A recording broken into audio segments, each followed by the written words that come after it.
初見では無理。ガンダムファンでないと知るわけがないマイナーモビルスーツ5選。ガンダムを題材とした作品は機動戦士ガンダムに始まり、現在までに様々な作品があります。ガンダム作品はアニメだけではなく漫画、小説といった様々な媒体で描かれているので、例えば始まりの作品である機動戦士ガンダムだけを見てもテレビ版と小説版で異なる展開を見せていたり、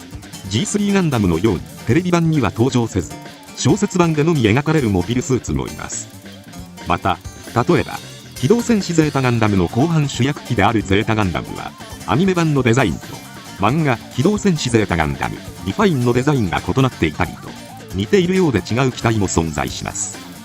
そこで今回はそんなガンダム界の中でもコアなファンでなければ知らないであろう機体5機プラスアルファについて見ていきたいと思います。なお今回選んだ機体は以前コミュニティで皆様に伺った際のコメント欄の反応をもとに作成させていただいています。皆様たくさんのコメントをいただき本当にありがとうございます。詳細が気になる方はぜひコミュニティの方もご覧ください。それでは始めましょう。1、フリーダム。フリーダムといえば機動戦士ガンダムシードの後半主役機フリーダムガンダムが一番に思いつく方が多いのではないでしょうか。しかしフリーダムという名前を持った機体はガンダム界には他にも存在します。まずはこちらの機体の名前はガンダムフリーダム。テレビアニメ機動武闘伝 G ガンダムは第13回ガンダムファイトを描いた作品ですが、そんな G ガンダムの世界戦では過去の第2回ガンダムファイトで優勝したネオアメリカのフィア・フィラデルというパイロットが登場するガンダムフリーダムが存在します。設定のみの機体となりますが、後に第7回ガンダムファイトでマックス・バーンズがパイロットとして登場しています。なおアニメに登場するガンダムマックスターにつながる機体を思わせるボクシングスタイルとリボルバーという武装やデザインとなっています。またガンダムの名を持たないフリーダムという機体も存在します。この機体は実写映画 G セイバーに登場した機体で、いわゆるジムのような量産機ポジションにあたる機体です。 G セイバーは宇宙世紀0223年を描いた物語で、地球の自然環境が壊滅的な打撃を被った世界で食糧危機を解決するための革新的な技術生物発光物質をめぐる戦いを繰り広げます。そんな G セイバーにおいて旧連邦軍の高機主力モビルスーツとして登場したのがフリーダムとなります。本機は作中では原型機の初起動から30年以上経っているので、性能は高くないものの長年愛されている機体という位置づけになっています。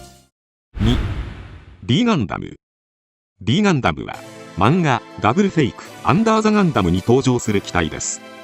本作は機動戦士ガンダムダブルゼータと機動戦士ガンダム逆襲のシャアの中間である宇宙世紀0090を描いた物語とされていて、コロニー公社の下請け企業モノトーンマウス社に勤めるガンダムマニアの主人公ダリーニエル・ガンズが自ら制作したハンドメイドモビルスーツ D ガンダムに登場して戦いを繰り広げていきます。 D ガンダムはガンダムの名を冠してはいるものの、ガンダムマニアのダリーがガンダムのような外見をした機体として作った作業用モビルスーツなので戦闘用ではありませんが、作業用の7つ道具を武器として戦います。なお初期状態では D ガンダムファーストと呼ばれ、その後連邦軍所属艦アラハスで改造された姿の D ガンダムセカンド、そこから完全な軍用に改造された D ガンダムサードが存在します。3、MSA0120。初めてこの機体を見る方はどこかの異世界からやってきた機体のように見えるかもしれません。 MSA0120 は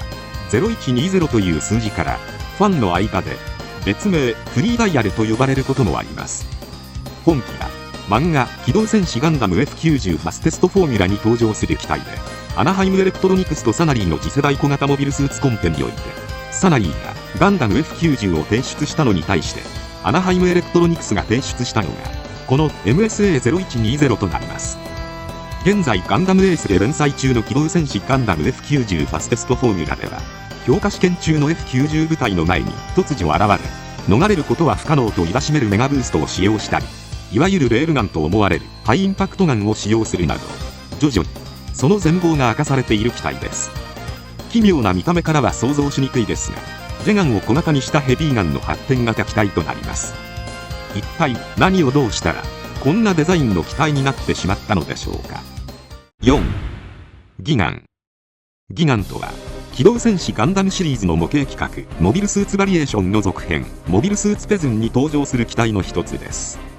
モビルスーツペズンとはジオン公国軍の小惑星基地ペズンで開発された機体であり、そんなモビルスーツペズンの機体の一つであるギガンは防空支援用に開発されました。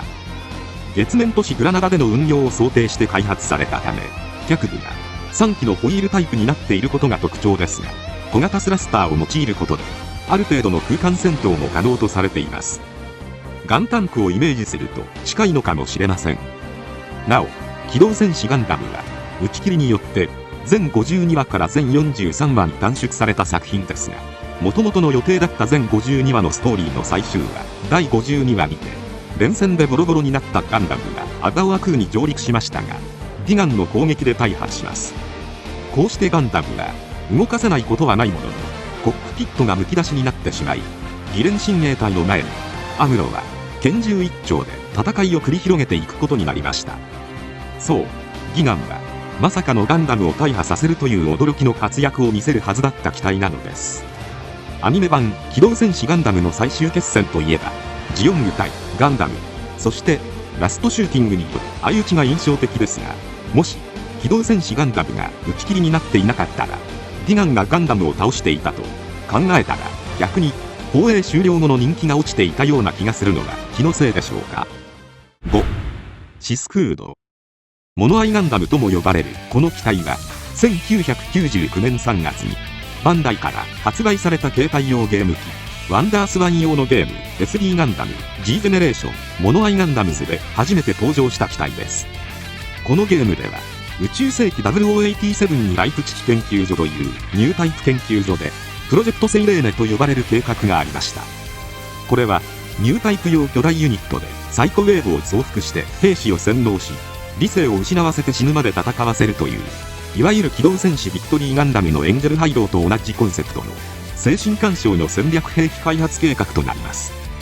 この計画の中心となる大型サイコウェーブユニットがモビルアーマープラスオノで、この機体を守るべく開発されたのが右の剣を意味するレスパーダと左の盾を意味するシスクードでした。エウーゴの一員である主人公シグレドナーがティターンズと戦う中、ティターンズが開発したガンダムシスクードを奪取してレスパーダとの戦いを繰り広げていくことになります。シスクードはアイフィールドランチャーとビームサーベルしか持ちませんが、アイフィールドランチャーはロングレンジビームライフルと高出力ネガ粒子砲として使用可能な高い火力を持つ射撃兵装でありながら、アイフィールドバリア発生機にもなっているので防御兵装にもなります。ガンダムタイプでありながらモノアイという特徴的な見た目が印象強く、後年には G ゼネレーションネオ、シード、ジェネシス、クロスレイズでも登場している機体です。以上、今回は特にアニメを中心にガンダムシリーズを視聴されている方からすると見たことがなさそうなモビルスーツ5機をピックアップしてみましたが、いかがでしたでしょうか。ガンダムはアニメ本編で登場せず、設定のみの機体も多数存在するところがまた奥深くて面白いところの一つではないかと思います。ぜひ皆様の好きな、知っていたらちょっとお得感を感じるマイナー機体、コメントで教えていただけたら嬉しいです。今回はこれで以上となります。チャンネル登録されるかはお任せいたしますので、もしよければもう一本動画を見ていただければとても嬉しいです。最後までご視聴いただきありがとうございました。